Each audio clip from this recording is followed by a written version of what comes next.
स्वागत है आप सबका हमारे चैनल पैरामेडिको इनसाइड पर। आज हम बहुत ही अच्छा सा डायग्नोसिस है जो काफ़ी लोगों को अपने नर्सिंग पीरियड के दौरान रिक्वायरमेंट में मिलता है। जब भी कोई स्टूडेंट्स मेंटल हेल्थ नर्सिंग के पोस्टिंग पर जाता है तब उसको रिक्वायरमेंट में कई सारे डायग्नोसिस मिलते हैं। उनमें से एक है डिप्रेशन।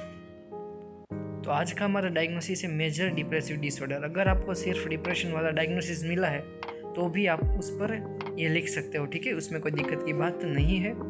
तो चलिए शुरू करते हैं आज का हम case study case presentation nursing care plan on depression और मेजर डिप्रेसिव डिसऑर्डर। चलिए पहले हम शुरू करते हैं history. How to write history, how to write mental status examinations, all the things we already covered in our previous videos, so you can watch in our channel।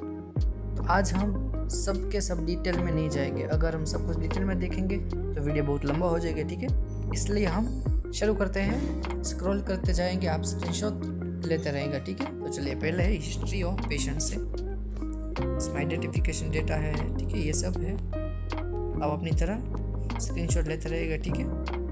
ये सब normal demographic data खत्म होने के बाद शुरू होती है हमारी present chief complaint.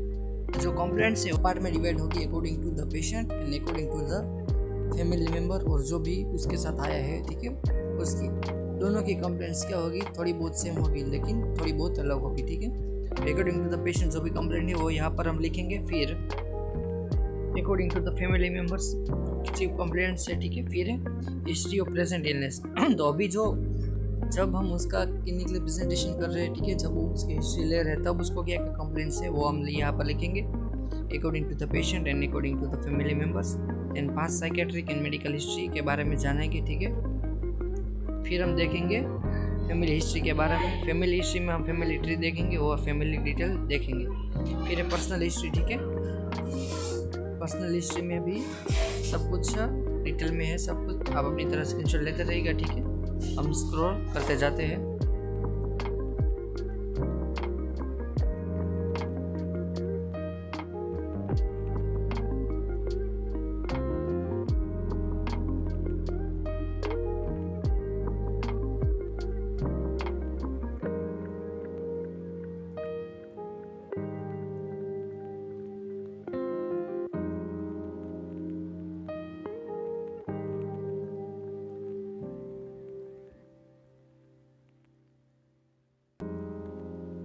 History complete होने के बाद अब शुरू होता है हमारा मेंटल स्टेटस एग्जामिनेशन।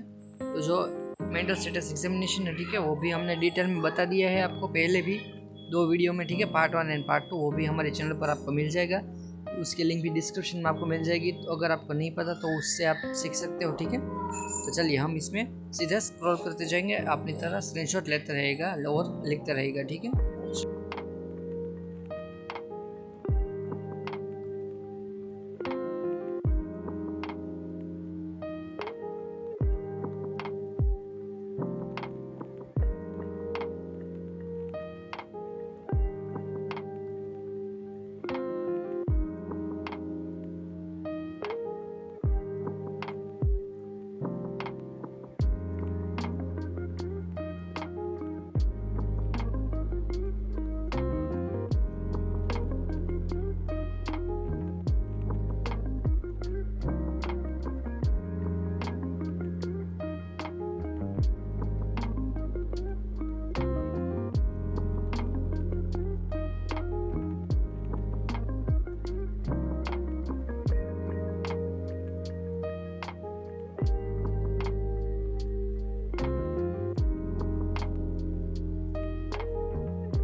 यह हमारा जो मेंटल स्टेटस एग्जामिनेशन है वो खत्म होता है। अब यहाँ पर शुरू होता है फिजिकल एग्जामिनेशन। तो चलिए फिजिकल एग्जामिनेशन देख लेते हैं।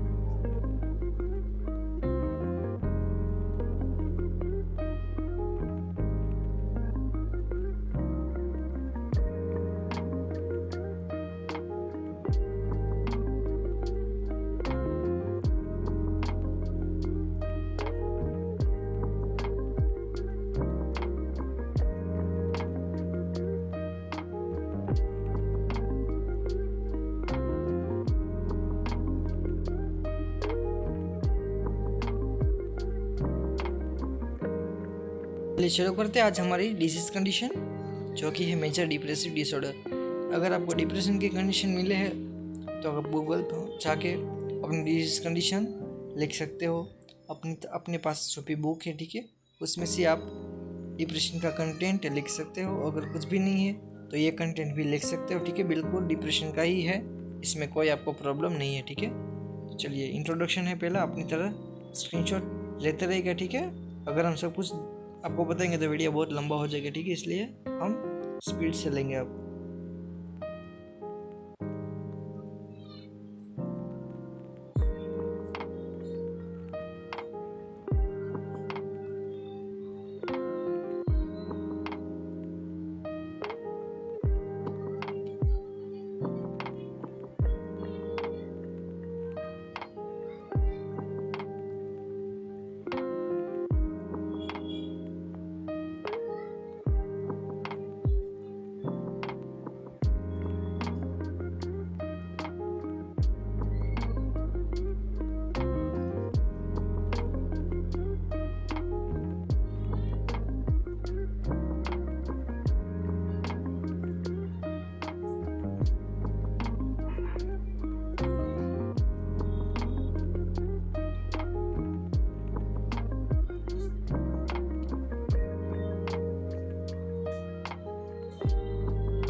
अब लेबोरेटरी इन्वेस्टिगेशन एंड मेडिकेशन, ये दोनों है according to the patient file, ठीक है।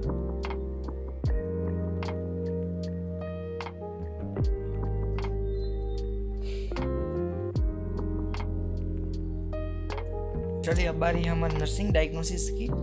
एक से एक डायग्नोसिस है, सबके सब एक्चुअल है, ठीक है। तो चलिए पहले हम समझ लेते हैं कि डायग्नोसिस कैसे हमने लिखे है, ठीक है। अगर आपको ये कन्फ्यूज़न होगा कि कैसे लिखना है तो पूरी प्रोसेस है, उसमें आपको सब कुछ डिस्टर्बेंस ही होगा, ठीक है। तो इसलिए पहले हम अच्छे से सीख लेते हैं। तो नर्सिंग डायग्नोसिस में पहला है होपलेसनेस। डिप्रेसिव पेशेंट है तो उसके अकॉर्डिंग टू सिम्टम्स हम डायग्नोसिस लिखेंगे। पहला है hopelessness related to long term stress is evidence by substance abuse. Substance abuse के पास में आपको लिखना है कि कौन सा सब्सटेंस वो लेता है, ठीक है। तो इससे क्या होगा कि आपको क्लियरिटी मिलेगी और एग्जामिनर को भी क्लियरिटी मिलेगी, ठीक है। पहला डायग्नोसिस बिल्कुल एक्चुअल है, ठीक है। दूसरा है risk for suicide related to feeling of hopelessness and helplessness. तीसरा है self care deficit related to lack of motivation and fatigue is evidence by poor appearance. तो क्या है सेल्फ केयर डेफिसिट? उसको अपनी देख रेख करने में कोई इंटरेस्ट नहीं है, ठीक है। उसको कुछ पड़ी नहीं है अपनी। क्यों? क्योंकि उसको लैक ऑफ मोटिवेशन है, कोई उसको डिज़ायर ही नहीं है, कुछ इंटरेस्ट ही नहीं है, ठीक है, कि अपनी बॉडी का ख्याल रखे, अपना शरीर का ख्याल रखे, ठीक है। As evidence by poor appearance, कैसे आपको पता चला उसका फिजिकल अपीयरेंस है, ठीक है। फिर है डिस्टर्ब स्लीप पैटर्न है, बिल्कुल इजी है। इम्बैलेंस न्यूट्रिशन है, ठीक है। लॉस ऑफ एपेटाइट से। फिर है सोशल आइसोलेशन है, मीन्स वो अकेला रहता है, ठीक है, social isolation related to withdrawal and lack of interest in relationship as evidence by introverted personality है, ठीक है। बिल्कुल सही डायग्नोसिस सबके सब है। तो पहले 3 डायग्नोसिस है, ठीक है, वो हम डिस्क्राइब करेंगे। पहला हमारा डायग्नोसिस है होपलेसनेस वाला, ठीक है। तो उसमें देख देते हैं सब्जेक्टिव डेटा क्या है पहले असेसमेंट में, ठीक है। My patient said that I feel lonely and irritable. Objective data है I observe that the patient take substance abuse, ठीक है। उसमें हमारा क्या गोल होगा? To develop and maintain a positive outlook. फिर है प्लानिंग एंड इम्प्लीमेंटेशन, दोनों एक साथ हम देखेंगे, ठीक है। अपनी तरह स्क्रीनशॉट और लिखते रहेगा, ठीक है। ये पहला प्लानिंग है assess the condition of patient. Implementation में I check the behaviour of patient. फिर है to build a trusting relationship. फिर है I have build a safe and supportive environment. फिर है encourage for counselling and therapy. Implementation में I have encourage for counselling and therapy. फिर है help the patient to identify positive coping behaviours. I help for journaling, music, sports, etc. फिर है instruct the patient to avoid substance intake. I fully instructed to avoid substance intake. फिर है evaluation. क्या है evaluation? Patient is verbalize their feelings, means they are become able to express their all the emotions or the feelings, ठीक है। Regarding hopelessness. फिर है patient has develop a positive outlook. चलिए पहला नर्सिंग प्रोसेस कंप्लीट है। दूसरा diagnosis की nursing process देख लेते हैं। चलिए दूसरा डायग्नोसिस है रिस्क ऑफ सुसाइड वाला, ठीक है। थोड़ा सा स्क्रीन ब्लर हो गई, ठीक है, लेकिन मैं सब कुछ डिटेल में आपको बता दूंगा, आप लिखते रहेगा, ठीक है। असेसमेंट में सब्जेक्ट डेटा उसमें है my patient said that I feel helplessness and worthlessness. ज़्यादातर पेशेंट वो ये सब बताते नहीं है, लेकिन उसके ऑब्जर्वेशन से, उसके बिहेवियर के ऑब्जर्वेशन से आपको पता चल जाता है।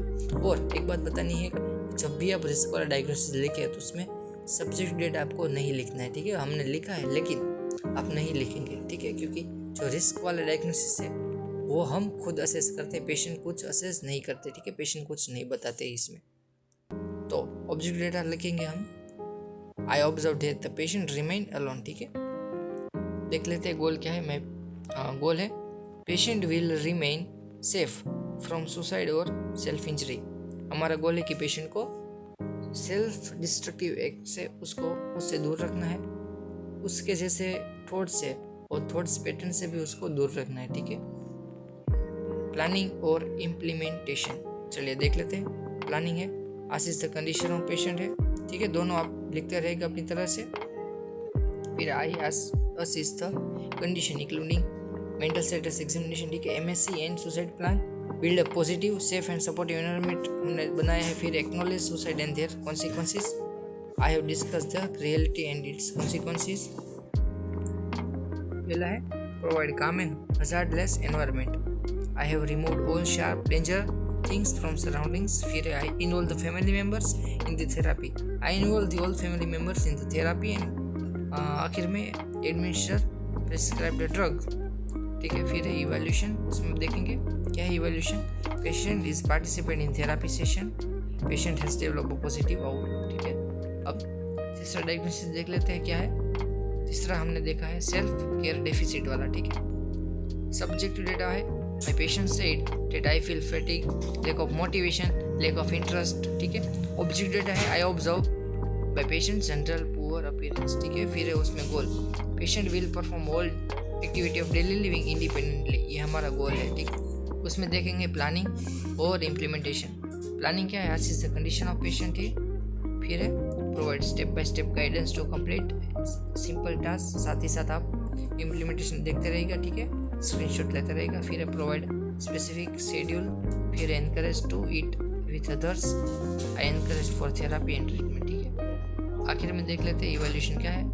Patient is perform all activity of daily living independently, ये हमारा होगा तीनों के तीनों नर्सिंग प्रोसेस, ठीक है, एक्चुअल डायग्नोसिस की। अब बारी है साइको एजुकेशन की। चलिए अब है psycho education. I will move forward, you have to keep screenshots, ठीक है। हेल्थ एजुकेशन स्टार्ट करते हैं, साइको एजुकेशन भी कह सकते हो इसको आप।